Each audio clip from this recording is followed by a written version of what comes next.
Identification of mason tools.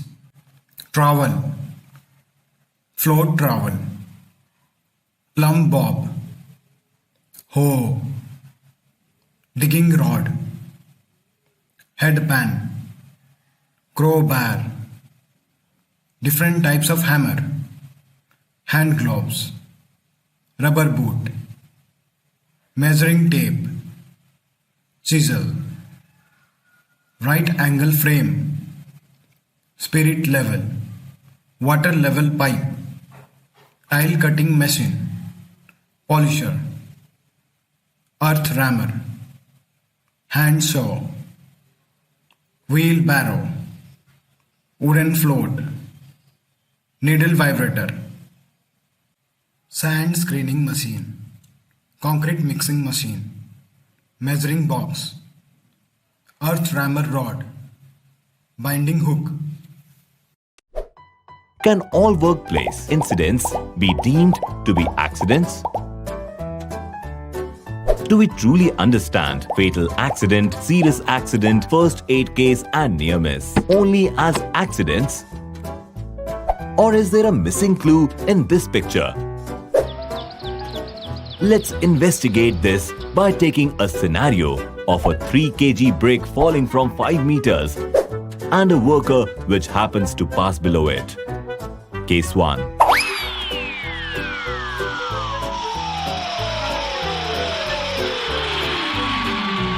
Brick falls on the head, dislodges helmet and causes fatal contusion. It's a fatal accident, right? Case 2.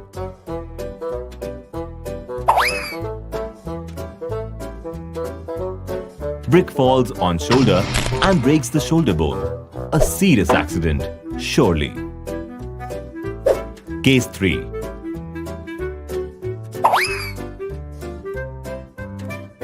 Brick falls on the toes of the safety boot and causes minor bruises. Well, that's a first aid case, right there. Case 4. And finally, when the brick just misses the worker and lands on ground, we call it near miss. If we break down these scenarios, we can pinpoint the culprit without doubt. It's the falling brick, triggering a chain of events for different yet unsafe outcomes at the workplace. However, safety diagnosis shouldn't be limited to terminology or consequences. Fatal accident, serious accident, first aid case and near miss. Our behavior to these consequences is a reaction which follows defined events, but we rarely respond to root cause or its prevention. To cut to the chase, fall of brick and its cause remains the culprit rather than the consequences faced by passing worker.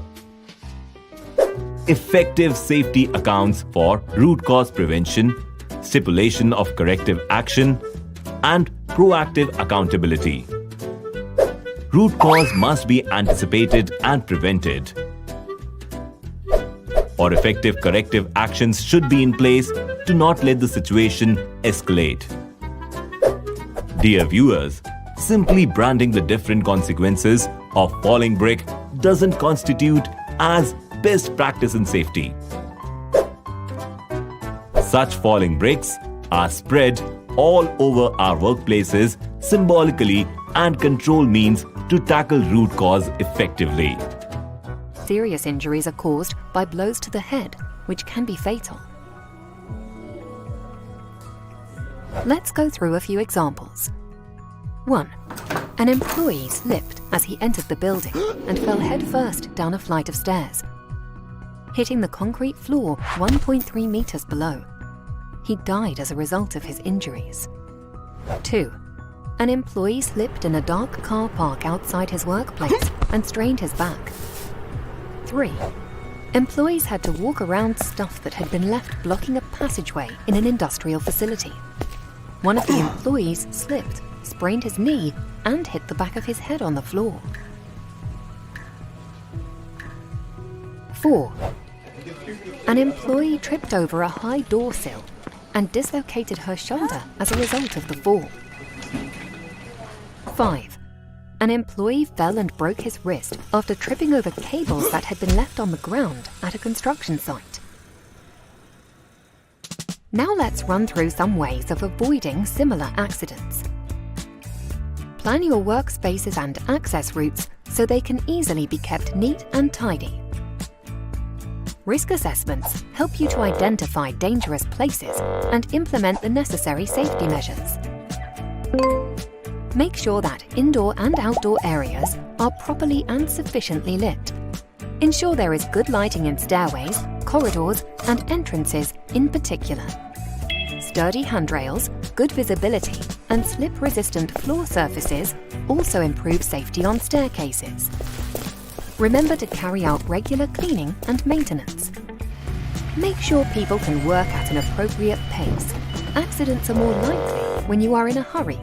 Smooth work processes help to keep everything in order. Make sure you have enough time to get from place to place. Wear suitable shoes for the weather and your work.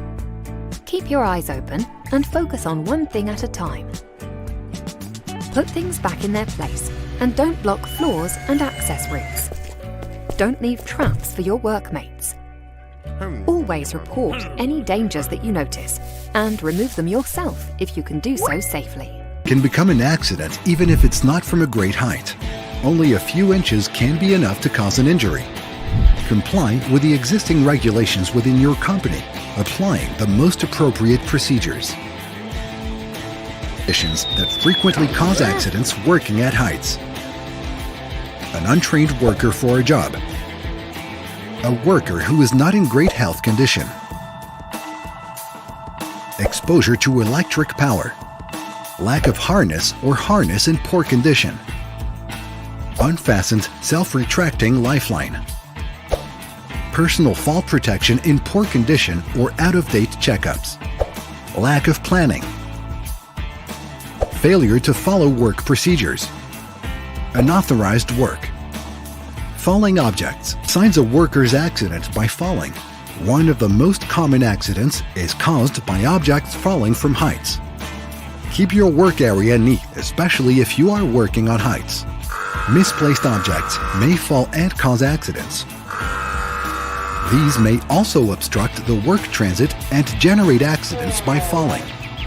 Either above ground level or during excavations, you must always put strong safety barriers to keep people, machinery, or objects from falling.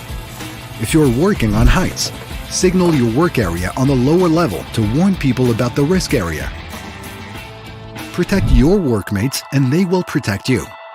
Never help or receive any type of help that may be dangerous just to reduce the working time or effort in the procedure. Always protect the upper level with nets or fences to avoid common devices for working on heights. It must be in great condition, regular upkeep, and under all corresponding certifications. Remember, neither to overload the scaffolding nor throwing things from it. Do not use improvised scaffolding. It would be unnecessary. Harness. Use a harness that are in good condition and with up-to-date certifications.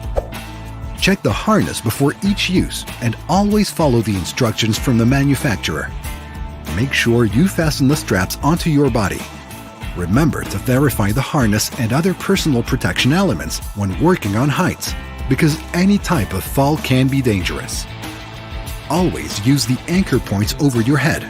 In an eventual fall, being anchored to a lower level can cause a strong impact on your body. Make sure you always choose the appropriate ladder and verify its good condition. Analyze the evenness of the ground before setting up the ladder.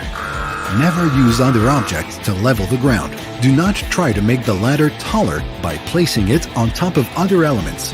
For the sake of your and other people's safety, don't forget to signal and don't stay in the center. Do not try to reach to overreach. We hope these tips will contribute to your work safety. That someone who works at heights must be trained. A trained worker is going to be safe. The helmet is an element of personal protection used for guarding the upper part of a user's head.